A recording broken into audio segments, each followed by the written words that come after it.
Well, I suppose you're wondering why I'm coming to you from behind this wardrobe today and standing here on this ladder, or why I'm walking up this driveway, or why I'm standing outside this red door. Or maybe you're wondering why I'm walking down the aisle of this beautiful church. Well, it's to tell you a little bit about C.S. Jack Lewis. C.S. Lewis was born in 1898 into a very different Belfast from that we know today. 19th century Belfast was booming and people were heading into the city to work in the new industrial places. He was born here in Dundela Villas on the 29th of November 1898, the second son of Albert and Flora Lewis. His father was a solicitor and his mother the daughter of a clergyman. Sadly, all that remains now is this blue plaque, as the old homestead was demolished in the 1950s and these flats were erected on the site. Lewis and his brother Warnie were devoted companions to each other, and they enjoyed what Lewis was later to call the blessings of his childhood: good food, good parents, and a garden in which to play. Annual holidays were taken in Ballycastle, Castle Rock and Ballynahinch. The other blessings in his life were his brother Warnie and the family nurse Lizzie Endicott, who awoke his young imagination with her tales of leprechauns and of the old Irish gods. It was Warnie who first opened Lewis's eyes to the beauty of nature when he brought into the nursery the lid of a biscuit tin covered with moss, twigs and flowers to make a toy garden. To Lewis's eyes, this was the first thing of beauty he had ever known. It made him aware of nature as something cool, dewy, fresh and exuberant. Again and again in later years, Lewis was to use the image of the garden in his writings as a symbol of romance and mystery and life everlasting. The family didn't remain long at Dundela Villas, and in 1905, when Lewis was just 7, they moved here to Little Lee. From the attic windows, Jack and Warnie could look across Belfast Lough towards the Antrim Hills. However, they had little time to enjoy this new world together, for after only 1 month in Little Lee, Warnie was sent away to school in England. Jack was on his own and began his education receiving lessons from a governess. However, he had plenty of time to himself and wrote that he was the product of long corridors, empty sunlit rooms, upstairs indoor silences, attics explored in solitude, distant noises of gurgling cisterns and pipes, and the noise of wind under the tiles. He created this attic world in his children's novel, The Magician's Nephew.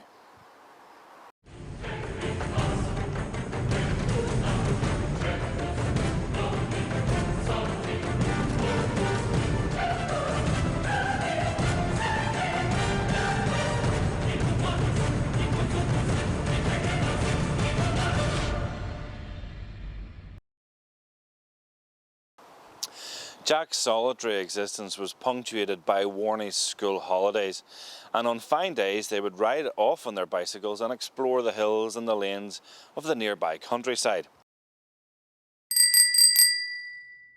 And when the rain fell, they would retreat to the attic kingdom and draw pictures and write stories. For 3 years, this was the pattern of life for Jack and Warnie, but sadly for both, their very ordered lives were soon to be shattered.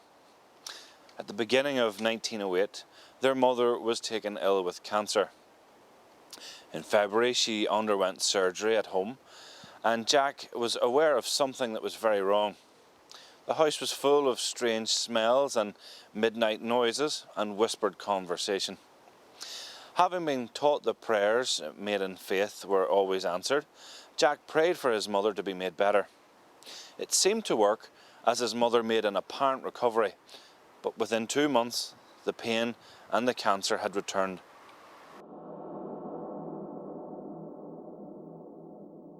Flora died on the 23rd of August in 1908, Albert's 45th birthday. Life had changed for Jack forever. Only a few weeks after his mother's death, he was packed off to school in England. He joined Warney at Wynyard School in Watford, and for 2 years endured a wasted and miserable existence. Jack's release came in 1910 when the school was closed down and the headmaster declared insane. Warney was now at Malvern College, but a new school was needed for Jack. His father decided to enter him at Campbell College, but due to a bad persistent cough, he only stayed half a term.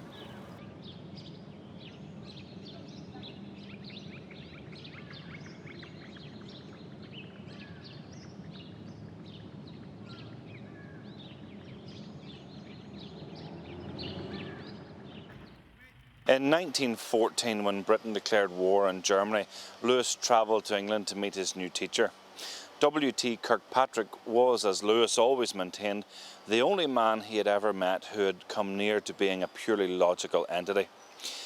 It was a quality with which he constantly challenged his young student, laying the foundation for Lewis's own incisively logical method of thinking.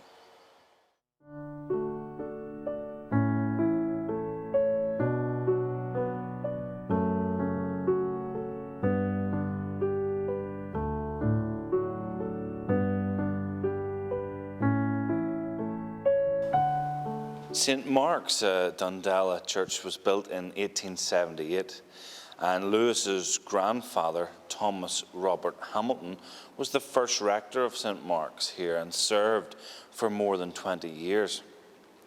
C.S.Lewis was baptized by his grandfather and later went to take his confirmation into the Christian church.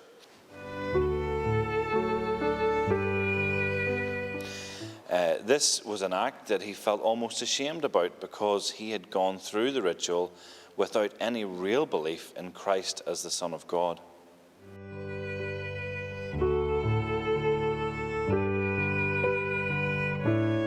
Maybe I could read you just some words in this little plaque here. It says, "To the greater glory of God and in memory of his servant Thomas Robert Hamilton," as we know C.S. Lewis's grandfather, who during 30 years as rector of this parish taught by his life and word simple faith in Christ and love and charity to all men. The Lewis window behind me here was given to the church by C.S. Lewis and his brother Warren and dedicated to the memory of their mother and father in 1935. However, here in front of what was the door of the rectory where Lewis visited his grandfather is something that may have influenced him in his choice of the key character in the Chronicles of Narnia and in his most famous book, The Lion, the Witch and the Wardrobe.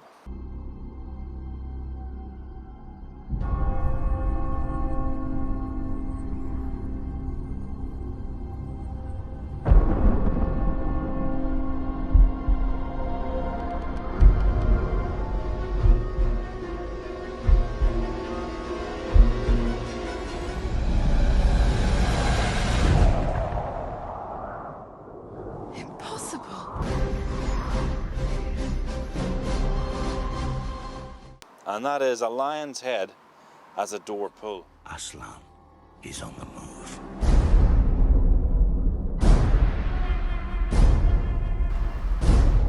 So Jack arrived in Oxford on the 4th of December 1916 to sit a scholarship examination. He thought Oxford was the most beautiful place he had ever seen. Now Jack passed the scholarship examination, but although this now made him a scholar at Oxford, he still had to pass the entrance examination, which included a compulsory paper on elementary mathematics. Jack had all his life found even elementary mathematics virtually impossible to understand. In March 1917, he sat the entrance examination, but failed due to his weakest subject, algebra.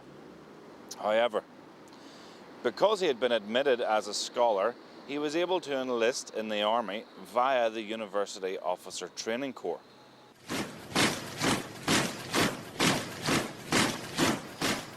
He was posted overseas to France on the 17th of November and arrived in the front line trenches on his 19th birthday. He was injured in April 1918 when an English shell fell and exploded in the wrong place during the Battle of Arras. He carried that piece of shrapnel in his chest for the rest of his life.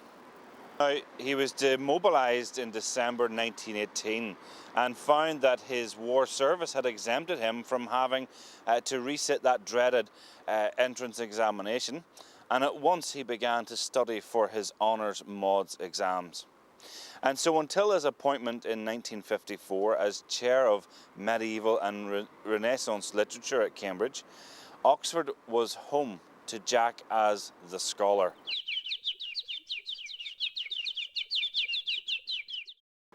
Undergraduate, graduate, fellow, and finally tutor.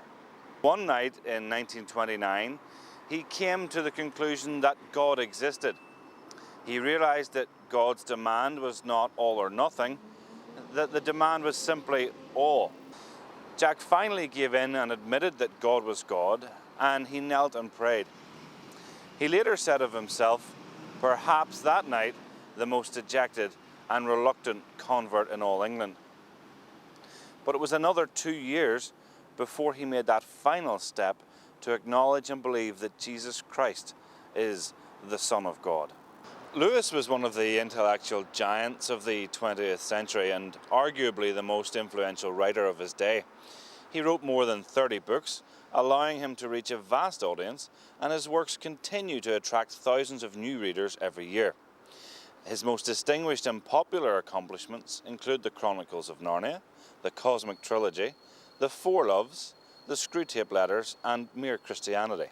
So we started out to shed some light on C.S. Lewis from this sculpture, The Searcher by Ross Wilson. Although C.S. Lewis died 50 years ago, the power of the words he wrote is undiminished. I think the final words are best left to Lewis himself. You do not yet look so happy as I mean you to be. Lucy said, We're so afraid of being sent away, Aslan, and you have sent us back into our own world so often. No fear of that, said Aslan. Have you not guessed? All of you are, as you used to call it in the Shadowlands, dead. The term is over. The holidays have begun. The dream is ended. This is the morning. And as he spoke, he no longer looked to them like a lion.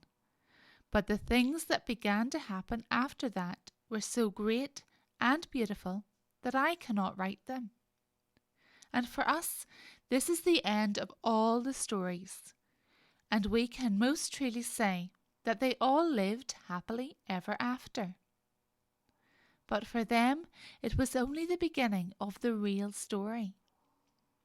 All their life in this world and all their adventures in Narnia had only been the cover and title page. Now, at last, they were beginning chapter 1 of the great story, which no one on earth has read, which goes on forever, in which every chapter is better than the one before.